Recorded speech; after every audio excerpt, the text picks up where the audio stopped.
Hello, everyone, and welcome to another episode of Never Seen It. My name is Betsy, and with me is Trent. Hello, Betsy. And this is your favorite podcaster's favorite podcast. I've heard that. Yes, I've heard that. That's true. That's a real thing. We are your favorite podcaster's favorite podcast. Is that why we're not very popular right now? No one listens to us because it's only fucking other podcasters who listen to us. That's how we begin. We are the Mike Birbiglia of podcasting, but not in that way. We're the Chapel Roan of podcasting until we take off the way she did. That's right. We just got to keep at it. Keep at it until we're on fucking SNL. They put podcasters on SNL, right? Sure. It's like that SNL skit, The Delicious Dish. It's that. We would be in that scenario. But that is neither here nor there. This is the final episode. This is the final movie that we are putting on Never Seen It for the year of 2024 before our year-end awards. Trent, you did something you don't usually do last week. I left it up to the audience, Betsy, because we're gearing up now, not only for our Never Seen It Awards, which is our end of year celebration of everything that we have done the entire year, but next year, January, February is our big lead up to the Oscars. Every single year we have been doing this podcast, we have done an Oscar special where we watch every single Oscar nominated movie for Best Picture. And this is going to be our fifth one, if you're keeping track. Yes. So we put it out into the universe. I put a poll up on Twitter. Betsy, you put a poll up on Instagram. And it was 4 movies that I kind of thought, okay, these are the ones that I feel like I would be okay with seeing now and have a pretty good chance of getting nominated, just so that we can put it in a slot now and not have to wait until the actual nominations are out.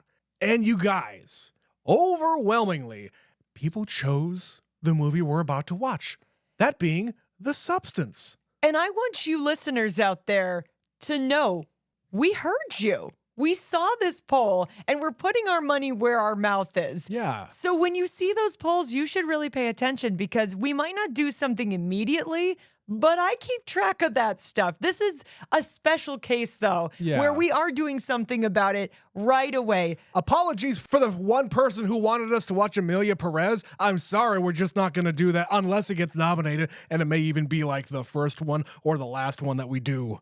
But unlike that movie, this movie got overwhelming response in those polls. So we decided, fine, we hadn't picked the last movie of 2024, and this one has been the talk of the town, as they used to say 100 years ago. At least it's the talk of the internet, because this movie took the internet by storm. It is everybody's seemingly favorite movie of the past year, at least the people who are like way into cinema. Or way into a fucked up movie. Yeah. As you like to say. Literally, before I hit record on this, I told Betsy, hey, Betsy, let's do what John Waters says. See a fucked up movie. And that's what we're going to do. So, Trent, this is the point in the introduction where I must ask you, what do you know about The Substance? I thankfully have been able to avoid a whole lot of spoilers about this movie because I think it can be spoiled. Oh, it is all over the internet, and I'm going to guess that I have seen some spoilers, but out of context and without any information around them. And I'm a unique case because I don't really care too much about spoilers. Like you said, out of context, none of it makes any sense. So if I go into the movie and, I remember seeing that one thing from Twitter, I don't give a shit. It doesn't bother me. But I know this is a Demi Moore movie. I know this is one of, 500 Margaret Qualley movies that have come out in the past 24 months. Good God, that woman has made a lot of movies. She has hit her stride, yes. Yeah. I also think Dennis Quaid is in this movie. I think you are correct on all 3 counts. All right. So my understanding is that Demi Moore was like, or is like, an aging actress or pop star. She's a celebrity of some kind, and this is a weird future where there's a substance, the substance that you can take. Maybe it's an experimental thing, maybe it's just for the rich and powerful, I don't know, but it's something where you can either have your younger self appear out of your body, and just to warn everybody, this is gonna be a fucked up movie in the body horror sense. That's my understanding. So if you're squeamish, maybe don't watch the movie. But yeah, this substance is the thing that makes Margaret Qualley a thing. It makes her appear, a manifest in whatever way that is. I think so. And the whole thing is they're the same person because she is a part of Demi Moore. Yeah. She is the younger, more beautiful version. I don't think like you de-age. I don't think that is the case, because when you look at almost every movie poster, it is the back of a woman, and it's like the back is all like sewn up, or it's very wounded, and maybe the body comes out, the younger body comes out of the older body, maybe? I'm going to refrain from elaborating because I've spent a lot more time on the internet, on movie Twitter. So I will tell you, you're on the right track. But if you don't know more than that, I definitely know more than you, and I'm not going to reveal too much because I think it'll be a pure experience. No, I don't even think that I've actually seen a trailer for this movie, surprisingly, because normally when there's a hot movie out there, we at least seek that out. But in this case, nuh-uh. Because this is a movie we were not planning on watching at this juncture. No, because this seems like a movie that would be more fitted to a Never Scream It type of, which we talked about doing, but Late Night with the Devil just kind of spoke to us a lot more than The Substance did. So, I don't know. Here we are. This might get nominated for Best Picture. What? So I guess we're going to go and do it.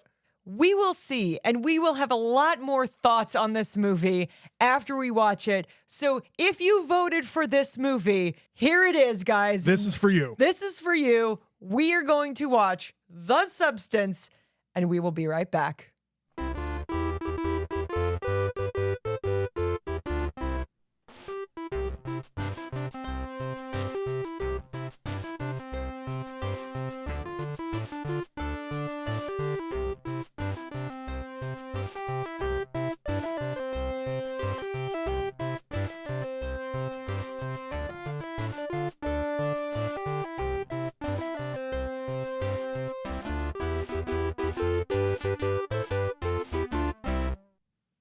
And we're back.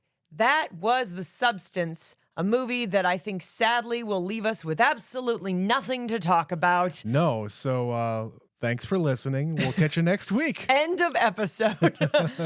Trent, what did you think of The Substance? That was incredible. Wow. Okay. Yeah, so as Betsy said, there's a lot here, and I'm just my initial reaction here is, yes, it is all of the things that we said before. It's body horror. It is about youth and beauty and things like that. But no, I'm coming at this as a revenge movie. Okay? Okay. A revenge movie on behalf of all aging actresses who have been told throughout their career that you just don't have it anymore, kid. We're moving on to the next new hotness, and you're just not what we're looking for anymore as an actress in this business. Trent, it's much bigger than that. This is about women. Just women. Full stop. Yes. Because in society, women above a certain age, as they say, do not get the same kind of treatment as young and beautiful women. And men, in particular, are not very kind about it. Yeah. So this is a lot of ground that they are covering. It is about how men treat women. It is about how women treat themselves. It is about aging. It is about depression. It is about Hollywood. It is a lot of things. And it's not subtle about any of it either, because they're just coming right out and saying, down to the fact that the main asshole in this movie is named Harvey. I picked that up immediately. You don't believe that to be a mistake? Absolutely not, because the guy that we're talking about here is Harvey Weinstein, and everybody knows what he's famous for, so we don't need to go down that road. However, Suffice it to say, he was a very, very bad man in this industry and has treated women just, I mean, he is the poster child, let's say. He's the guy that was the boogeyman forever, but it's industry wide. And like you said, it's not just Hollywood. It's not just the entertainment industry. It is everywhere. You can't get a job sometimes if the man behind the desk doing the hiring doesn't want to look at your face or your body every day that he goes into his boring office. He needs to want to. Yeah. He needs to there want needs to be something for him in because it in that way. You as a woman, being young and beautiful, is a commodity. You are not here to have substance. Ha, ha, ha. Mm-hmm. You are here to be young and pretty and smile. That's at all least pretty girls should smile, Trent. God. Oh, yeah. That's very much hitting you in the face there, too. But the nugget of truth here is no matter what your position is, part of it, a little tiny bit, even if you're going to be a goddamn welder, it doesn't matter. Part of you as a woman, as a girl, whatever it is that you want to depict yourself as, part of you is your looks. Part of you is what I can get out of you from a visual standpoint. And me as a man, I look at this and I feel embarrassed because I can see a whole lot of people in my life that I've worked with over the years and gone to school with and just was around for a whole lot of years of my life. I'm not around anybody anymore, if you didn't know. I work from home, and the only person that I really see every day is Betsy. But I would be lying if I said that I didn't work with managers who didn't purposefully hire on young, attractive ladies. Not because of their skill, because anybody can be trained. Any company with a training program can train somebody how to do a job. But I've literally felt like, oh, yeah, that's why they got hired, clearly. And Betsy, I'm sure being in the positions that you have been in, you've been a manager. You've hired people in the past, but you've also been in positions just like this and been around other men just like this that, didn't respect women all that well. First of all, it would be remiss of me not to point out the fact that of all the professions, you chose welder, and I immediately thought of flash dance. Yeah. I don't know if you did that on purpose, but it was in the back of my mind. But secondly, yes, I am a woman who became a manager because of my skill. But then when the people who made me a manager were out of the equation and were replaced by other managers, other men, I was never promoted again.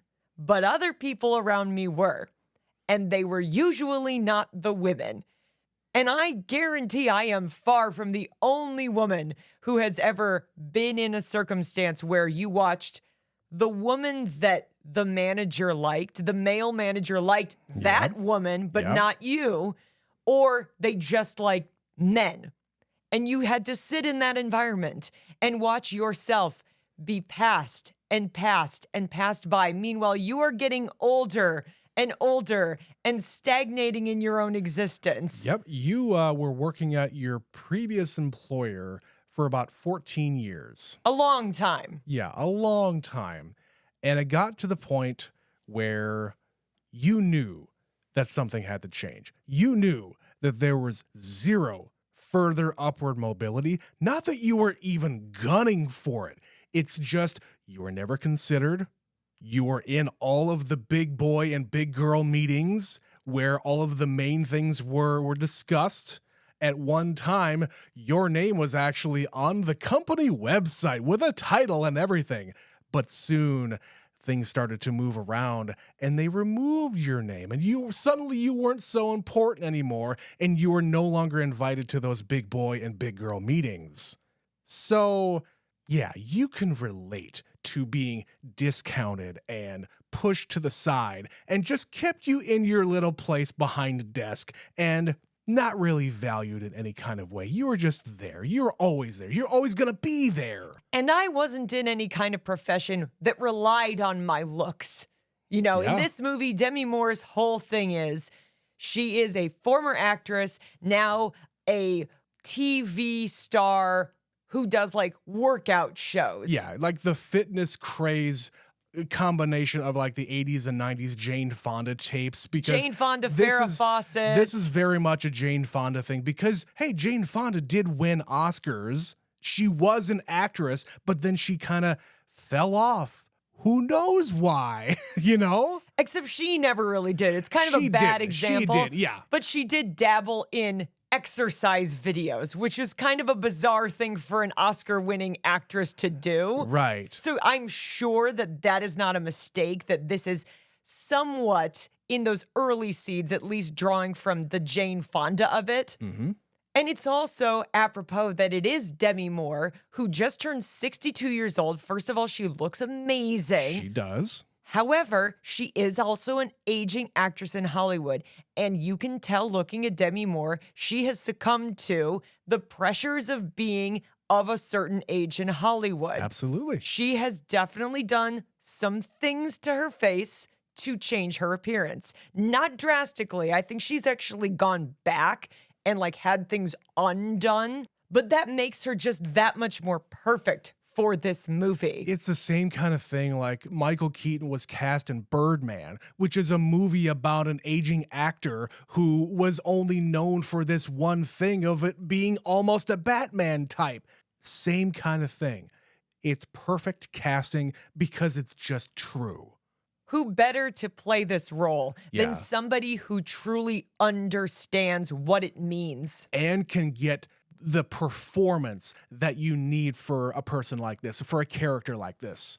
And she taps into a lot of stuff in this movie because she becomes genuinely addicted to it. And there are people who get addicted to things like plastic surgery. Absolutely. Because they are on such a desperate attempt to regain any sort of relevance and control in their career, in their life. And they will sacrifice so much to get it, even if it's only kind of in their head.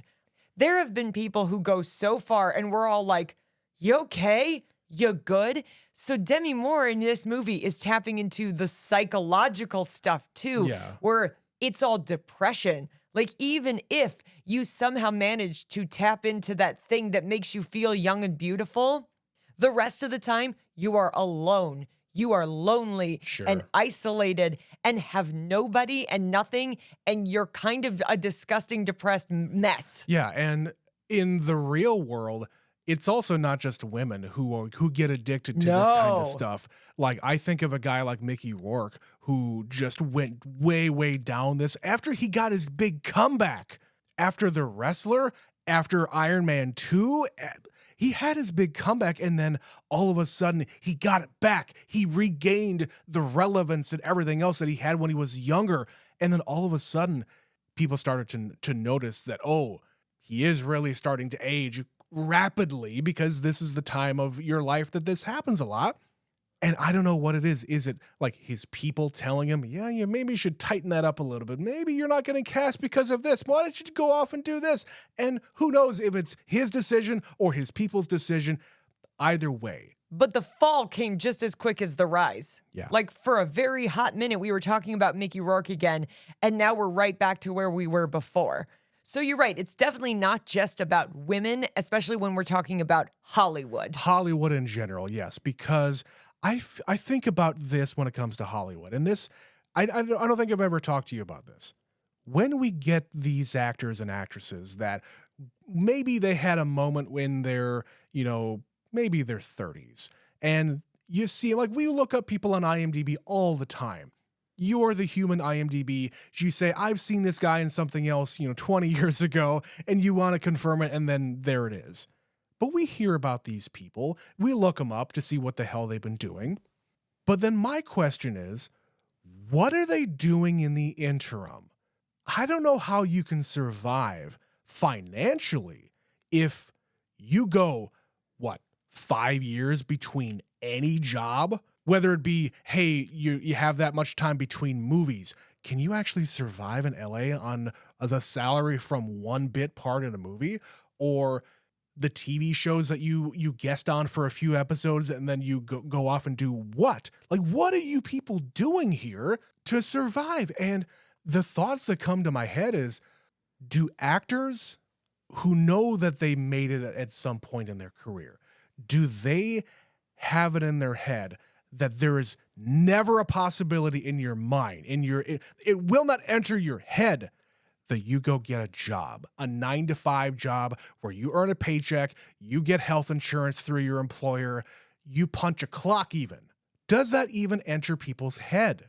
I think the problem is that some people get so famous, it's not possible. And all of the things that we're talking about that made it difficult for me for like upward mobility makes it difficult for them to just get a normal job. They're suddenly overqualified or underqualified. In some cases, yeah. Or in the particular example you gave, Mickey Rourke was doing reality TV. He was on The Masked Singer 2 years ago. He showed up on that and like unveiled himself because he was like, what the fuck am I doing? This is ridiculous. Yeah. And he was like, I'm done. I'm out. I'm taking this helmet off. I'm gone. So there's a reason there's this entire industry for kind of, quote, washed up celebrities to be on reality television. Yeah, and it's one more way, I mean, yeah, to earn a paycheck, but to put your face out there. Hey, remember Denise Richards? Because she's on one of those reality shows right now on Fox. And it's really sad to see that, and I'm not talking about her specifically, but just in general, so many actors and actresses out there that there just is, even with all the movies and TV shows that are constantly being churned out, there isn't enough work for everybody still. Well, to bring it back to this movie, there's a real chance that after Elizabeth at the beginning of the movie gets fired, if she had not gone down this road, she would have had to figure it out.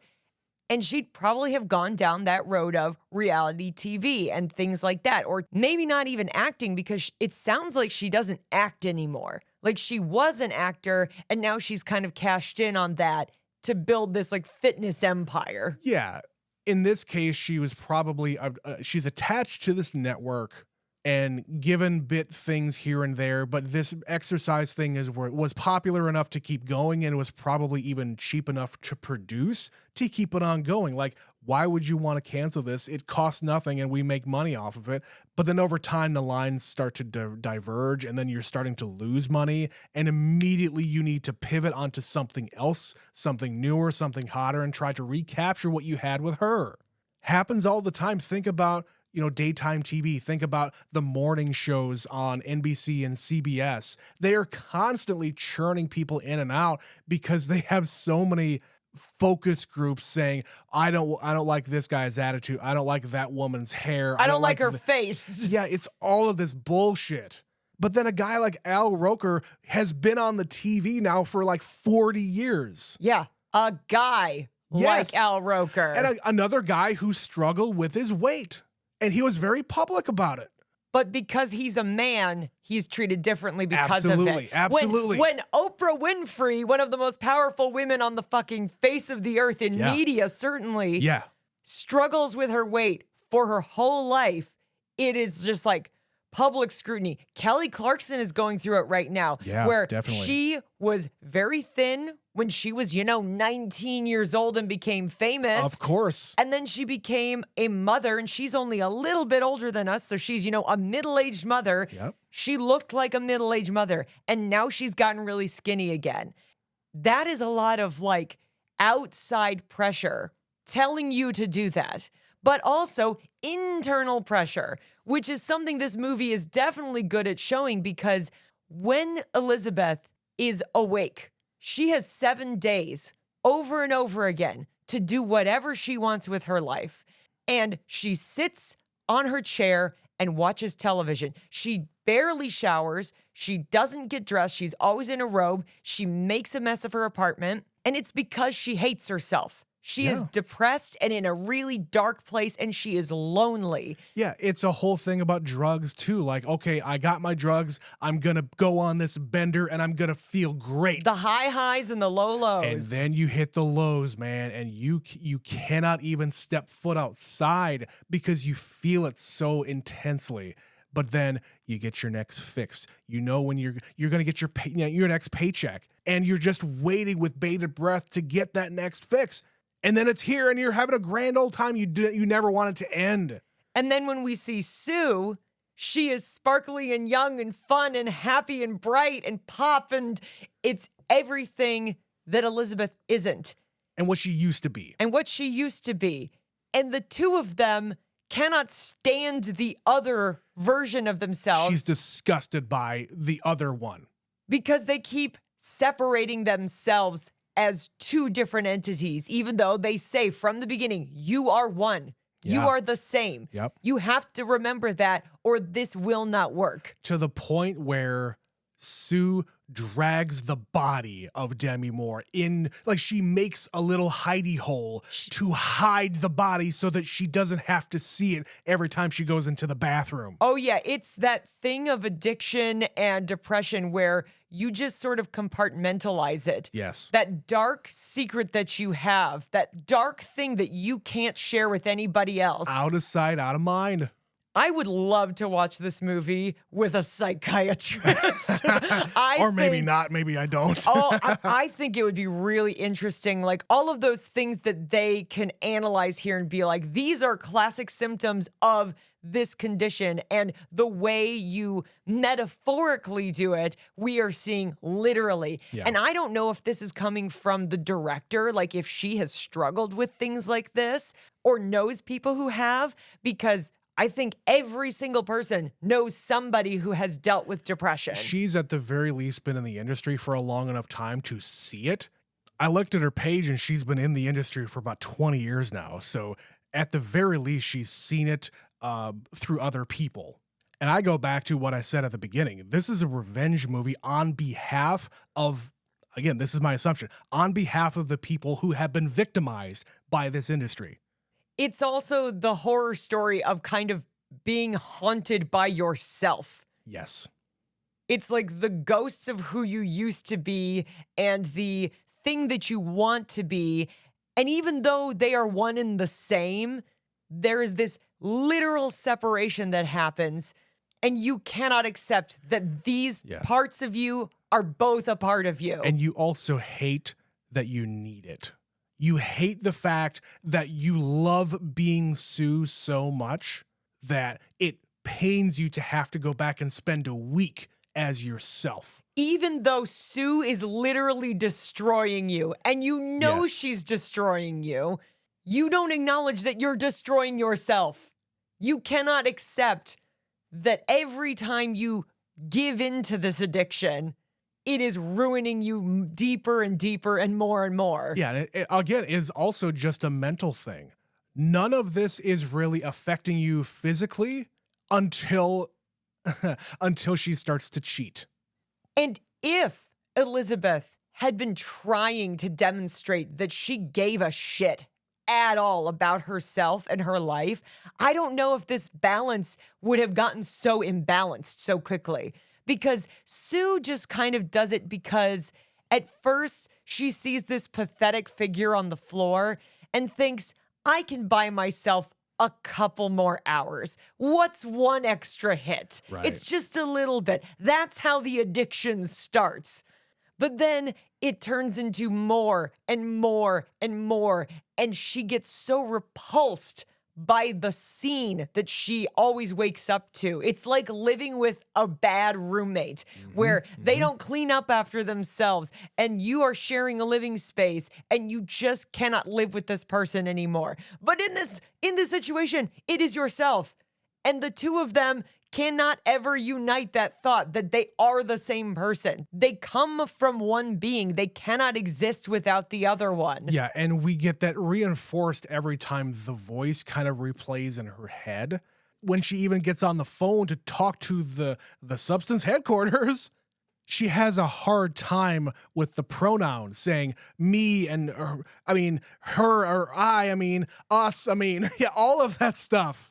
And I get it. It's really, really hard to do that on a metaphorical level, to kind of separate yourself from yourself. But when you literally see this whole other human, like in the room, like she's there right now. Yep. If you're awake, she's right there. To say that is her and not me. Like you cannot. That's us. Yeah. Or yeah. How do you separate yourself?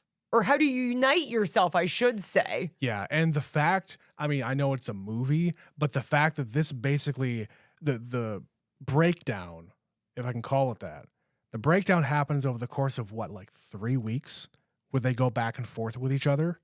It doesn't take that long. Oh, at the beginning? At the beginning, yeah. At the beginning, yeah. I think they go through maybe 3 or 4 cycles before Sue starts tiptoeing the balance. Yeah. And then they can't ever compromise. Like they can't find a way to get along. So instead, they just start destroying each other. In a way, yeah. It's also a commentary, I believe, about Hollywood in general, because, hey, this woman literally was birthed yesterday, and now she's the hottest thing in the world overnight. And no one knows where she comes from, and no one cares. No one cares. That's the real point here. No one actually cares where you come from. You're cute, you're hot, you're the new thing, and everybody wants a piece of you. So let's give it to them. And then you become addicted to the fame and the success. Which, hey, talking about casting here with Demi Moore, Margaret Qualley, another perfect casting here, because we joked about it at the very beginning of the show. How many things has she been casting over the past 2 years, like I said? And it's that thing where she's been around for a few years, but because so many of her projects are coming out sequentially, you're just getting inundated with Margaret Qualley. And suddenly people that are not you and me who pay attention are like, who the hell is this person who I never saw 6 months ago? Yeah, same thing happening with like a gal like Sydney Sweeney.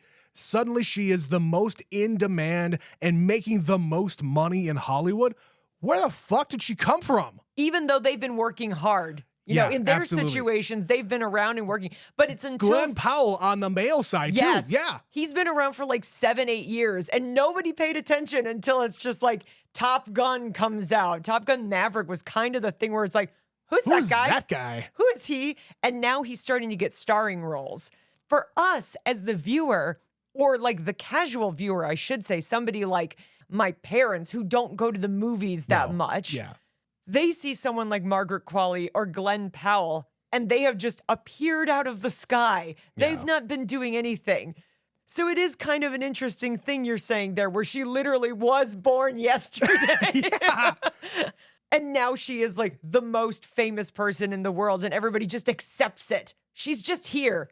She's the chaperone. She's just here now. Again, same thing. Chaperone was very much a thing in a very, very small pocket. But then she started to grow. She started to infect everybody with her pink pony club. There isn't another like older stranger chaperone lying on the floor of a bathroom somewhere, I hope. I don't know. I haven't been to Tennessee. Well, we'll explore that conversation further in just a moment, because we have to take a quick word from our sponsor. You know, recently I've been bored and feeling out of sorts. My normal podcasts just weren't cutting it anymore, so I talked to my doctor, and she recommended patreon.com/neverseenitpod, and now I feel better than ever. Patreon.com/neverseenitpod is a once-weekly subscription podcast used to create joy. Side effects may include a sense of euphoria, aching muscles from smiling, and a dependence on the host's addictive personalities. Do not take this podcast if you are allergic to fun, have a history of laughing until you pee, or are afraid of a good time. Talk to your doctor about patreon.com/neverseenitpod today. So let's talk about the substance, the actual substance that makes all this possible. So the very first shot of the movie is an egg that has been cracked on the counter, and somebody takes a tiny syringe of green fluid, sticks it in the yolk, and the yolk becomes 2 yolks. And that is how this movie begins. And you were already going, ew. Yeah, I don't do well with a lot of body stuff, and I didn't really mention that in the intro. Not that I'm like super duper squeamish, but like by the end, I was totally bought in. I love the ending of this movie, and we'll get there, but very realistic depictions of that kind of stuff is icky, for lack of a better word. I think you have a harder time with realistic stuff than the Yes. fake stuff. I have a hard time in this movie when they're just sticking needles in people. Meanwhile, for me, I was expecting to really struggle at the end of this because I have heard that the thing I knew about this movie was the last 30 minutes is fucking batshit crazy. That was what I had heard. I didn't know the context. I didn't know what that meant. I just heard about the last 30 minutes was insane. I've also heard the reactions of people in movie theaters is a lot. Some people are just so uncomfortable, they are throwing up. Like, people are vomiting in the theater watching this movie. Oh, come on. I'm not kidding you. This is what I am hearing. Like, watching it with a crowd, watching it, I don't know, there's something about it that is getting under people's skin in a really, really visceral kind of way. So I was bracing myself for something really awful. I am pleasantly surprised to say I, like you, actually was like, yeah, this is some freaky shit, and I'm into it by the end of it. I mean, I was reading a lot of stuff about the inspirations of this movie, and Cronenberg was a huge inspiration, especially because, hey, I think it was last year we covered The Fly, and everything that happened to Jeff Goldblum in The Fly happens to her. She loses a fingernail, she loses an ear, and all the stuff that happens to him happens to her here. So, hey. There's literally also that fly at the beginning of the movie that drowns in the glass of wine. I'm sure that's a little wink to, hey, you know what we're about to do, right? It's The Fly in its own creepy way. But yes, we have The Substance, which is basically she gets in a car accident, goes to the hospital, and this random man says, you're a good candidate, and slips her a little USB that says The Substance and a phone number. And that's it. And she gets curious enough and she calls it. Yeah, and when she's in the doctor's office, like, the doctor is just some dude. Like, there's nothing special about them. But the other guy, the younger guy, is like all made up. He's got like fucking makeup on. He's too beautiful for this job. Yeah. He stands out. Pretty. It's weird. And he had huge blue eyes that were freaking me out. Yeah. And what qualifications would he have to tell whether or not she is a good candidate? Like, is this guy been around doing the substance thing? Has he been around long enough where he becomes a recruiter for this service? Or maybe he already was. Maybe he was in the clinical trials or in the development, somehow related to it. But then later on, when she meets the older guy in the diner, that's the younger doctor kid. It's the same guy. It's the same guy. So in the diner, he's saying, oh, yeah, is it starting to affect you yet? It's really going to start to affect you soon. Ha, ha, ha. It's really something, isn't it? And I just feel like those two things don't really go together, but at the same time, they do because of the dynamic between Sue and Elizabeth. Sue would absolutely recommend it to anybody. Yes, this is amazing. You should absolutely get the substance. But then you ask Elizabeth, no, it is the worst thing that has ever happened to me, but I cannot stop. Because that's the addictive part of the brain. Yeah. That's the part of you that exists that cannot get enough of this. So yeah, it's just this kind of a random thing that happens on her birthday. This young man, somehow associated with it, he knows about the substance, and he is out there marketing for them, slipping this in her pocket. And when she watches the video, she's like, well, this is just nonsense. This is not a lot of information. I don't understand, whatever. And then she has a really bad fucking day, and she just decides to try it out. She goes out, gets drunk. She's feeling sorry for herself. Feeling old on her birthday, feeling lonely on her birthday. And she sees, when she's at the bar, she sees this young couple kind of flirting with each other, and she's just there by herself with her martinis. And yeah, that's what's it all fucking for? She's so rich, she's so famous, and she's alone. Yeah. So she's like, you know what? Screw it. I'm calling this number, which is, the way a lot of good decisions happen in the middle of the night when you're drunk. Of course. And so she places an order, and you remarked, God, that letter got there fast. The little card that says 503, here it is. Remember Yeah. this address. Yeah. They overnighted it to her, basically. Sent it over via courier. And she goes to the shittiest little street and the shittiest little building in the sketchiest fucking neighborhood in Los Angeles.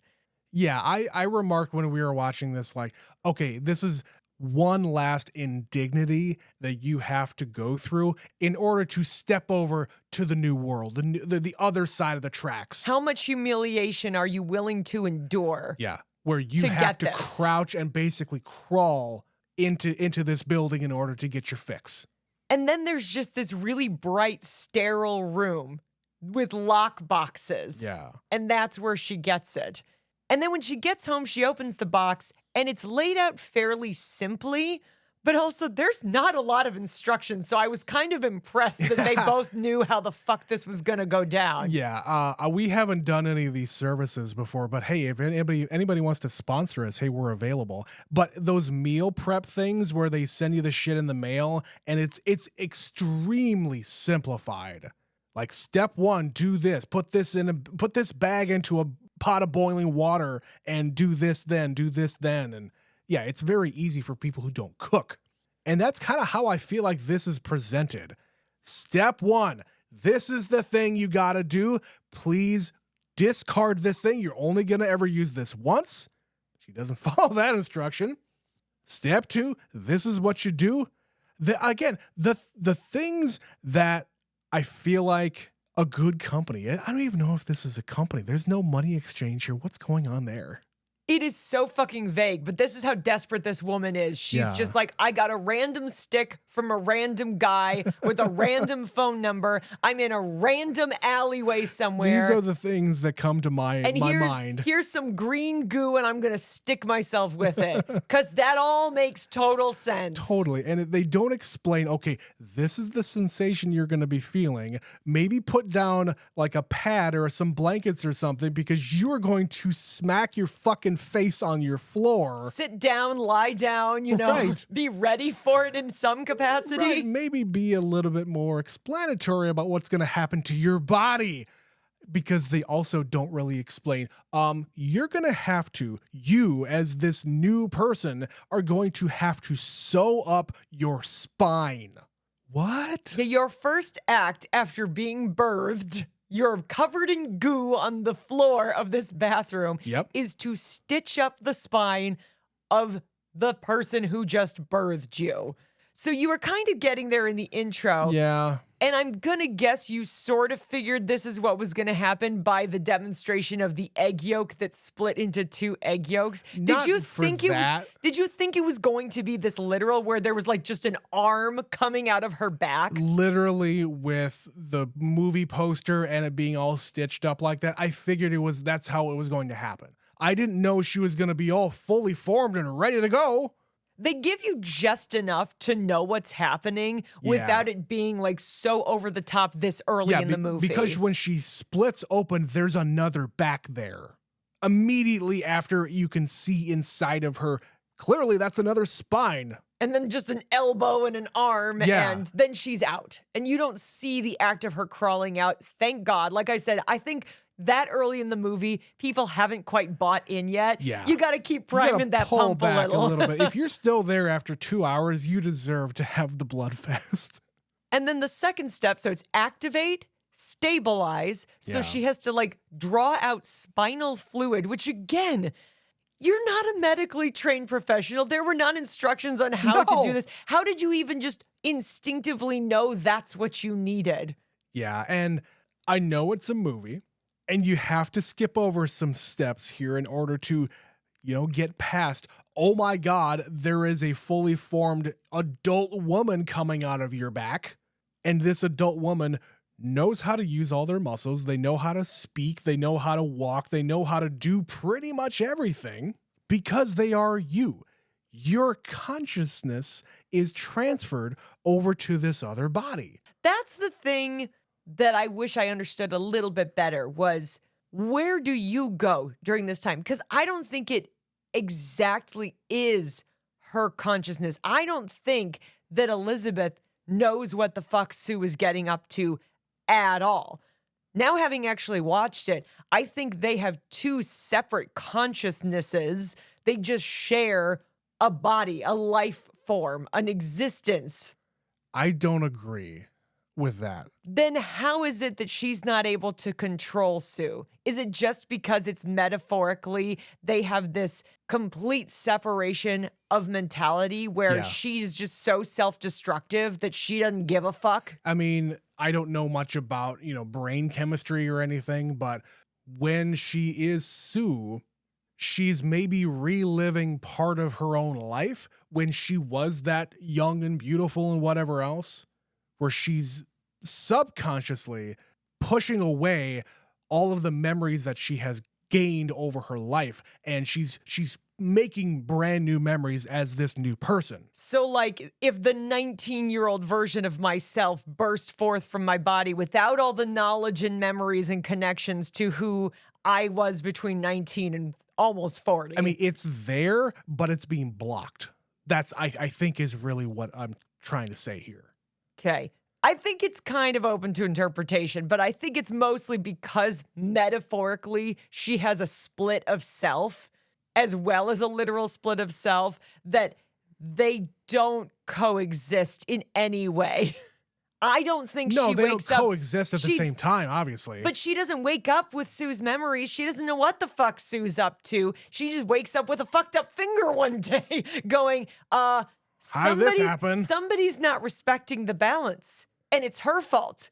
Her over there. Yeah, but not I think me. I fully believe that this is a subconscious thing that she's not choosing to do it because she wants there to be a separation. She wants to be Sue all the time. And by the time she gets back into the Elizabeth body, her consciousness anyway, when she gets back into that body, she's resentful of it. She doesn't want to be back here. She doesn't want to have all these aches and pains and consequences of your life. So that's why she's having the separation when she's on the phone with the agency, whatever the fuck, where she's saying, hey, it's her. She's the one fucking this up. And they are reminding her, no, that's you. You're fucking this up. Yes, you have agency here at all times. You can choose to stop this or you can continue to use it, but you need to follow the instructions.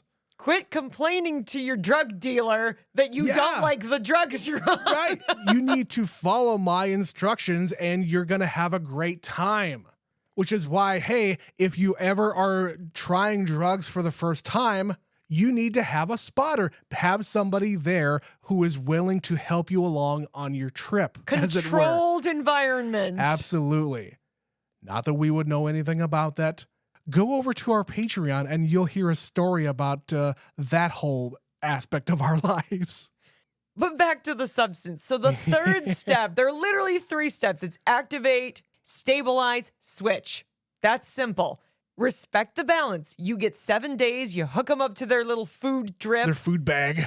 Then you give it up and they get a turn. Yeah. As long as you respect that, you can continue on this path for, an infinite amount of time because again, there's no consequences to your body. Your other body is getting everything it needs when it's in hibernation mode and vice versa with your other body.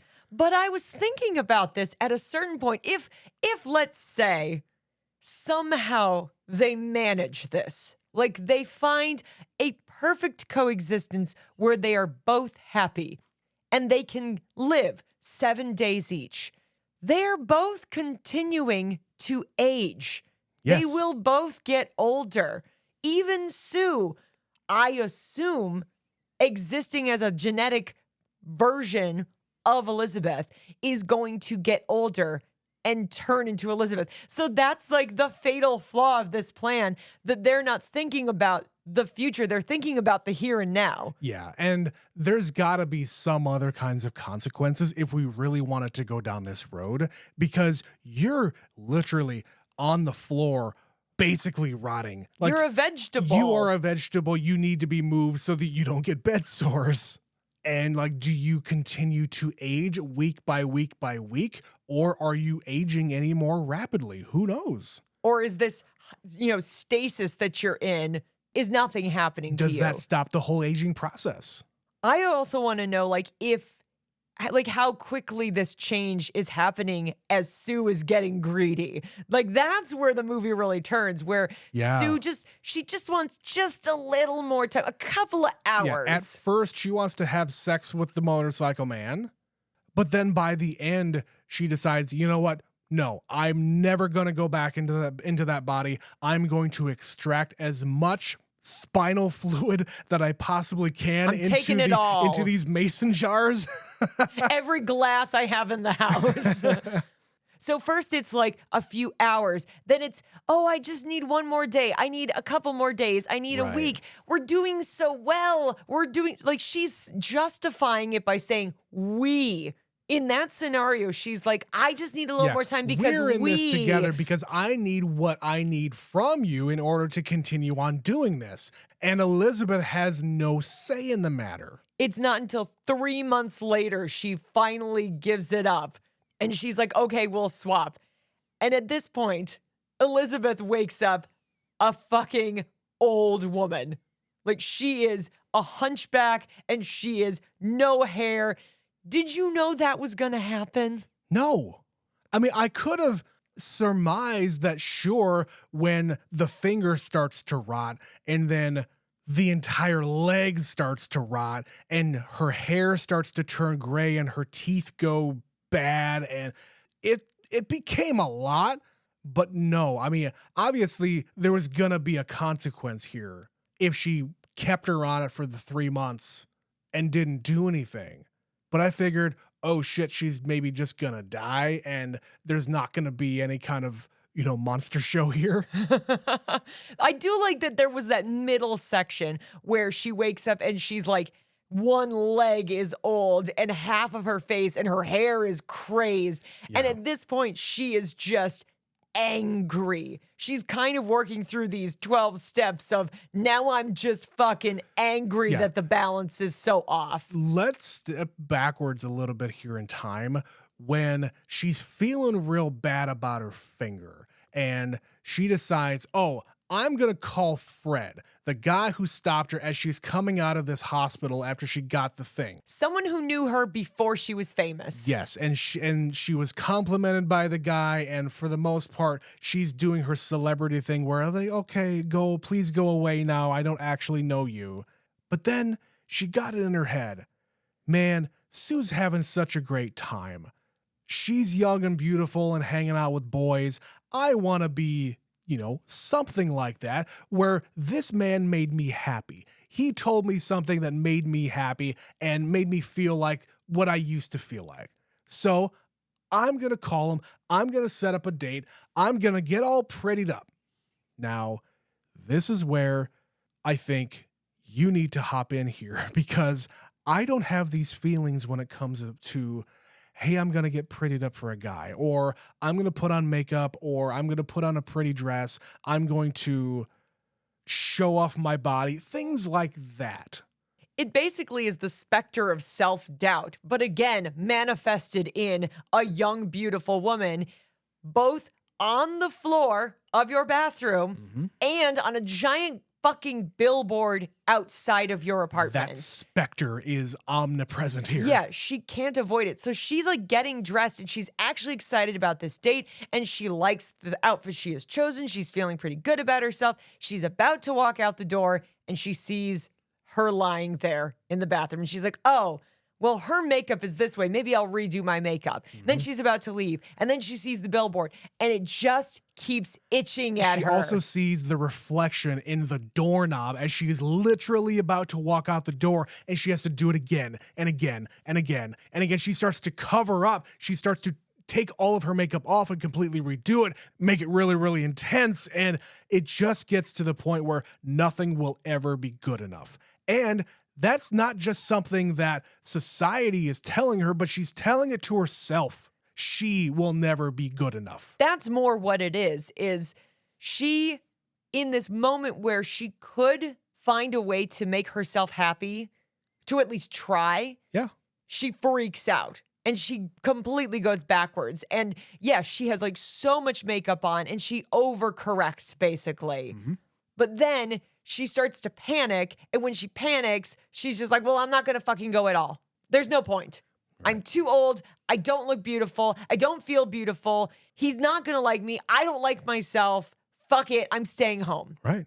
And that's just the spiral because there's this whole undercurrent of psychological problems she is having on top of everything else. When in reality, this guy already thinks that you're beautiful and wants to hang out with you no matter what. Whether you're a famous actress or not, whether you have all of the money in the world and all the nice clothes in the world and you're showing off your body, I don't care. I want to hang out with you because I like you. I also thought you were beautiful 25, 30, whatever years ago. Right. Before you were famous, I'm not interested in you because of your fame. I watched your career. I'm so proud of you. He also thinks she's beautiful now. Like he Yes. tells her now, 50 years old You're still the prettiest girl in the world.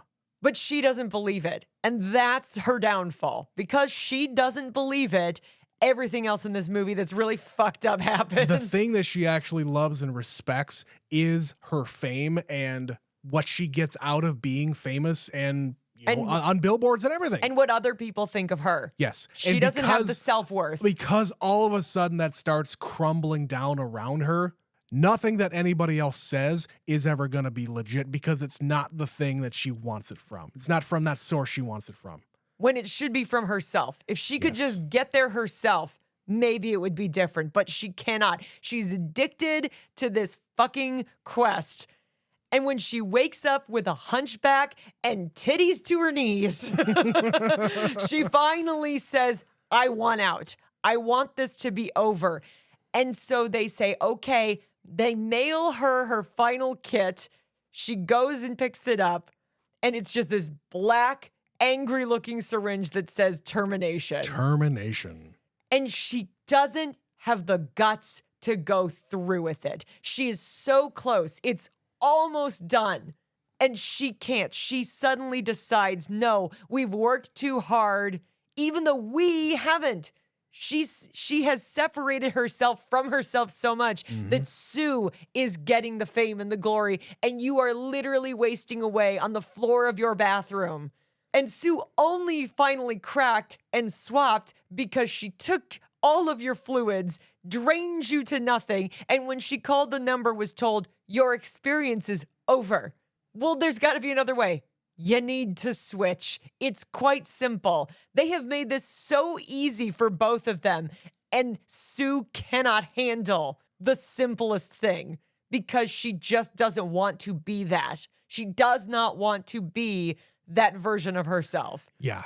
And finally, Elizabeth gets to that point where she sticks the termination thing inside of her, doesn't do it all the way, and then she regrets it immediately, and she decides to switch back, but she doesn't.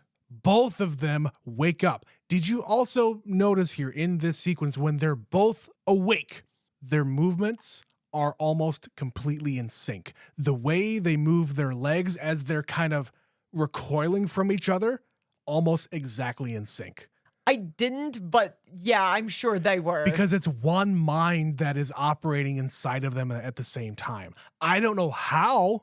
But then it's also like all the fear and negativity is in Elizabeth, and the anger and the adrenaline is in Sue. Sue wants to kill that part of her so badly that she sees it now. She sees it, it's living in front of her, and she cannot stand it. When you're confronted with it and can't ignore it because it is moving and reacting. Yeah, you cannot put it into the closet anymore. It's walking around, running around. But instead, her response is beat her face in the mirror in the bathroom and then kick her to death. Yeah, she very dead. Did you notice the correlation also? There was that earlier scene where Elizabeth is cooking and she's got the eggs and it's like blasting up into her face. Oh, yes. And then Sue kicks her and now she's covered in blood the same way. There's a lot of little parallels like that throughout the movie. I appreciated that touch. But because Sue did the fucking stupid thing, the one thing she wasn't supposed to do, she immediately starts to fall apart. Her body is not stabilizing. There's nothing to stabilize her. So her teeth fall out, a la The Fly, and her ear falls off, a la The Fly.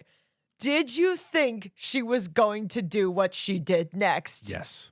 I absolutely did. Because figured. They laid the breadcrumbs here. I figured that that's what it was going to be because she is no longer young and beautiful, Betsy. She has to have a younger, beautiful version of herself again.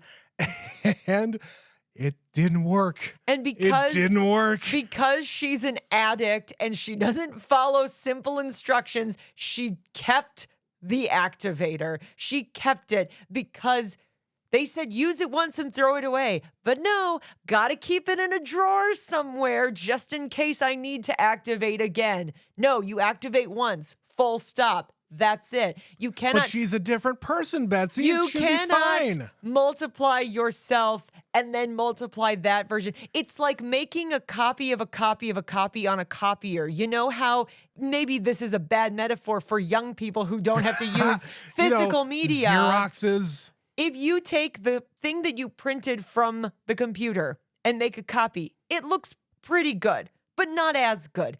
And then if you copy that copy, it looks even worse. And if you just keep copying the copies of the copies, it will get progressively more and more degenerative. And that's basically what happens to Sue here.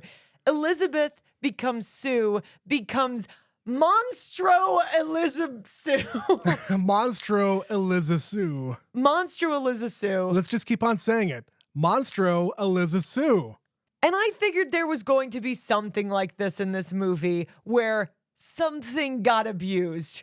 And I had seen some hints that Monstro Eliza Sue was coming because I too am on the internet and this movie is very popular with people on the internet. So I knew there was some weird thing that Margaret Qualley became. I didn't know exactly what it looked like because I always still see her face in any of the behind the scenes stuff I've been unfortunate to scroll past. But when she's like fully in this form and there's like arms going backwards and Demi Moore is still stuck to the back of her. Permanently in a screaming pose. And there's like, I don't even know what that was hanging off of her behind her. If it was like another uterus or a body, like an organ, something that was kind dragging. of organ, and then there's bottom jawbones below her face, and one of her faces. Multiple boobs coming out of all the orifices. There's eyes on top of her head, and then she's sticking the earrings into mystery holes. Just shove it in there, Trent. Yep. She's a beautiful monster. That was a nice little touch where she's so determined to go and fulfill her New Year's Eve special that she got herself back in that dress, got on her earrings, did a full face, not the way you think, put on that lipstick, and off to work she went. And of course, the climax of this is she's doing a live broadcast, and it just kept going. That's the thing about this. It just keeps going, where you're like, okay, she kicked her to death. She's going to die. But she doesn't die. She makes it to work and she's still got a few hours left before she starts falling apart. But then it doesn't stop there. She does the activator again and becomes this other horrible iteration of herself. It's all the worst parts of herself in manifest form. Yeah. And it becomes, I don't even know what to call it, because once she goes out there, she starts, gurgling, speaking. She keeps on saying, I think this is what I got anyway, like, I'm Sue, I'm so happy to be here. She's still trying to fulfill the thing that she wanted to do. It's still me. It's still me. Yeah. But of course, the crowd, being the crowd, they start yelling at her saying she's a freak. It's a monster. Shoot the monster. They go to an 11 quickly. And there's so much in this movie that is intersplicing what I assume are dream sequences. Yeah, like right before that, she's like going down this hallway with everybody just kind of clapping for her and You're doing where you the belong. thing. We love you. Yeah, doing the thing from the very, very beginning of the movie when she's on her Walk of Fame star, where everybody loves her. She's back in her element finally. So it's really hard to know how much of this at the end of the movie is real and how much is fake. Because they fake you out. They fake you out a number of times in the movie. Yeah. But when she's here, like they blow off her head and she grows another one. And then she's blasting blood everywhere. Yeah, and that kept going for a very long time to the point where, okay, we're all done now, so let's just waltz down the corridor where all these portraits used to be, which, by the way, I have to mention here, when Demi Moore's portraits were lining that entire hallway, I liked how they also included a photo of Demi Moore with her short hair. Post G.I. Jane growing Yeah. the hair back. Yeah. Yep. I did appreciate that. But yeah, the movie ends with her, okay, everything's done. No one seemed to kill the monster. She's walking down Hollywood Boulevard and she just kind of collapses. But there's one little speck of her still, quote unquote, alive. I believe what I wrote down was the slimy blob of her face. Yeah, she gets all the way to her star, and that's where it ends. That's where it ends. So you were kind of reading about the behind the scenes of this movie getting made. And the big thing was some major studio wanted to make this for a shitload of money on one condition. Yeah, they were going to give them the budget that they wanted. However, they wanted the filmmakers here to cut the disgusting ending. Change the end completely. Yeah, change the end completely because we don't want that in our movie. Who the hell's going to want to watch that? Yeah, whether it be because of the content or trying to get it rated by the MPAA for anything other than NC-17, because that's also a consideration here. Or they're just the executives over at this other studio didn't like it. Well, man, you fucked up because they went over to this Mubi studio. I think it's Mubi, excuse me. They went over to Mubi and they said, we love it. We're going to give you almost what you wanted for a budget. And they made so much fucking money with this movie. You can do whatever you want, have your ending. And yeah, this movie has performed in a way I don't think people were expecting. It has made its money back by a lot. And it just keeps growing because this is a word of mouth kind of a movie. Definitely. This reminds me of Everything Everywhere All at Once in its weird way. Now, yes, this is a body horror movie, but however, this is also, there's a message here. And I don't think that it takes a whole lot of cajoling to get people to understand what the messages are. It also looks incredible. Like, oh my God, like yes. The way they kind of juxtapose Elizabeth's sad, dark, gray world to Sue's, which literally she looks like at times lives in a fucking music video. She does, and it's kind of like the very bright and colorful Barbie world, too. Yeah. I got those vibes, too. Yeah, the way this movie looks, there's times where it felt like weird TV productive cheap, but like in a good way. I don't know how to exactly describe what I was watching, but it doesn't feel like a movie the way movies usually feel, like big and real and outdoors. This feels like it was on a studio, very synthetic, but in an intentional, I want it to look this way kind of way. Everything here is artificial for good reason because Hollywood is artificial, maybe. I don't know. Yeah, but that's what I mean.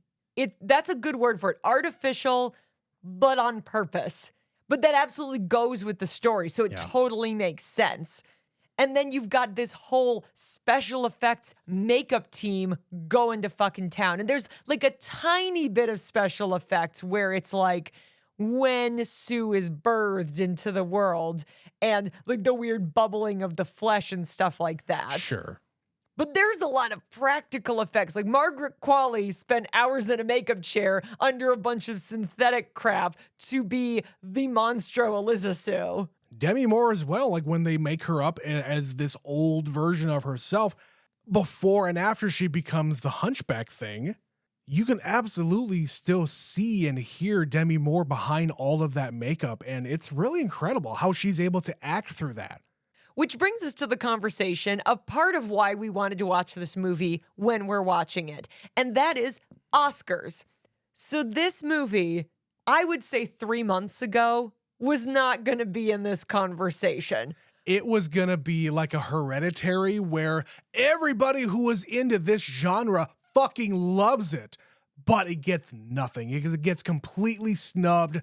Oscar voters didn't even fucking watch it because it's got all sorts of weird shit in it. They don't get it. It's too much. Yeah. Whatever the reason. But in the last month or so, as we're tiptoeing towards the major awards season, yeah, that groundswell is really starting. It's real. It is very real. I was surprised. Okay, I kind of didn't want to do the substance. If I'm being honest here, I didn't want to do it because, man, I don't want to be just following what everybody else does. I'm a contrarian by nature, which is why I do a podcast, of course, because I want to do everything that's unpopular. But I didn't want to do it just because it was popular. If I'm going to do it, I'm going to do it because there's a good reason for it.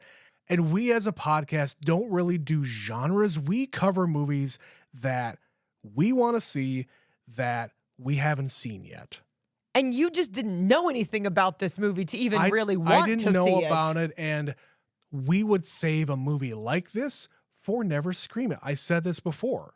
So if we're not going to do it this October, well, maybe we'll do it another October down the line. Maybe we'll find another place for it somewhere else. But I'm not going to force it here just because it's popular now. That's not what this podcast is. But that all being said, I'm really glad that we did it. And I thank all of you who voted for this, by the way. So coming at it from an Oscar point of view here, I think, yes, it is going to get nominated because not only does it have this revenge message attached to it, in a weird way, it's also a movie about Hollywood. And Hollywood loves Hollywood movies. That's right.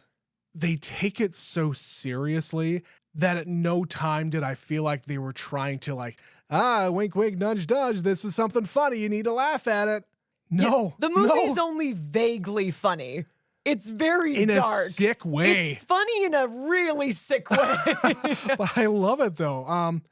As far as other categories this can be nominated for, I mean, right up there is director and cinematography. Holy shit, does this movie look great? The one thing that I haven't really talked about in my notes is all of the long corridor shots that are prevalent the entire movie. There's also a lot of these really, really close up, uncomfortable, gross out kind of things. Yeah, when Dennis Quaid is in the bathroom taking a piss and his eyeball is right on the goddamn lens. Or disgustingly eating that the crawfish shrimp. Or whatever yeah, that whatever was. It was, yeah. Yeah, and he's just the mouth is open. It's just disgusting. Making a mess. He's a gross man. Yeah.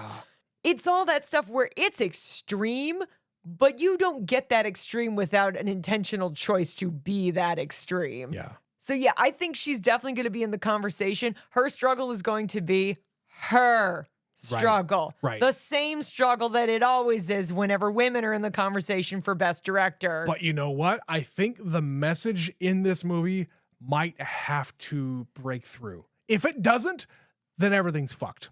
Honestly, if this doesn't get it, okay. If it gets nominated for Best Picture, it's gonna get nominated for Best Director. It's gotta. And if it gets nominated for other things, then we can be talking about Demi Moore and Margaret Qualley getting nominated for Best Actress and Best Supporting Actress. Agreed. And it's gonna be really interesting if she pulls it off. If Demi Moore actually gets nominated for this, I brought this up when we watched Carrie because I said, in Carrie, there is a precedent for nominating actresses for horror. Everybody's been up in arms for years that Toni Collette didn't get nominated for Hereditary. Yep. And that they have an opportunity here to right some wrongs and don't leave Demi Moore out of the conversation because she is all in this movie. Yeah. She does not hesitate. She is like violently physical towards herself, towards other people. She is in the costume. She's in the makeup. Like, she is invested. She campaigned to be cast in this movie to the director directly. And by that, I mean, when this script was being shopped around, I'm sure she got a hold of it somewhere and said, I see myself here.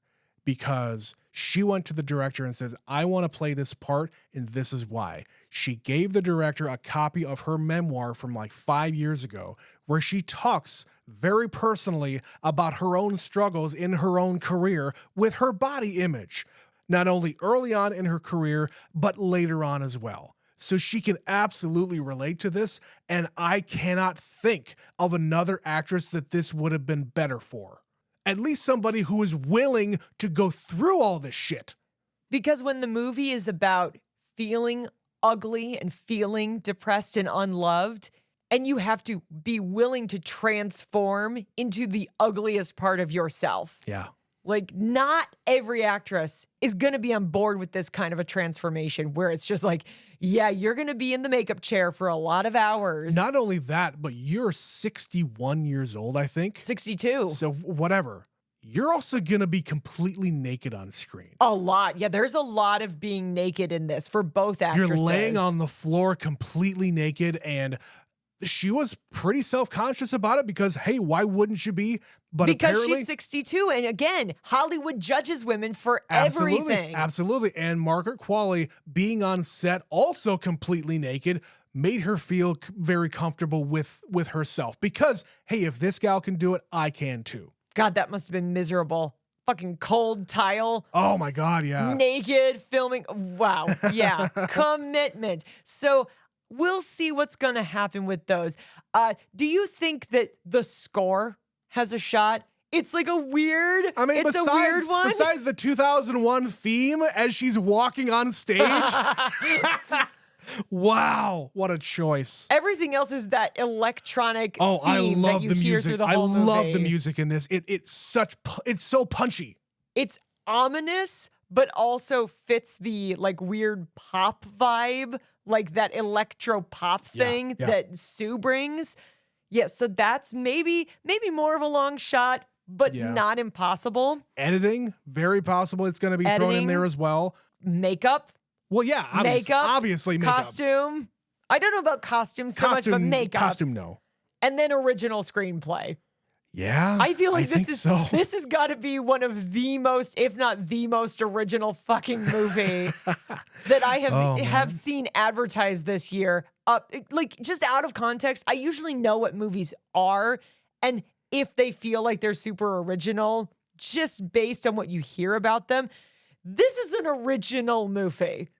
Like to say the least. Without seeing it, can say that. Most original screenplay. Do they have an extra special category for the most original, not just the best original? I like those awards categories. It's not best, it's most. Like most special effects can go to every Marvel movie ever. They usually do, yeah. Well, right, but still. For the sake of this joke anyway. But it's just interesting to bring it again back to Oscars that we did not think we would be talking about this movie at this juncture.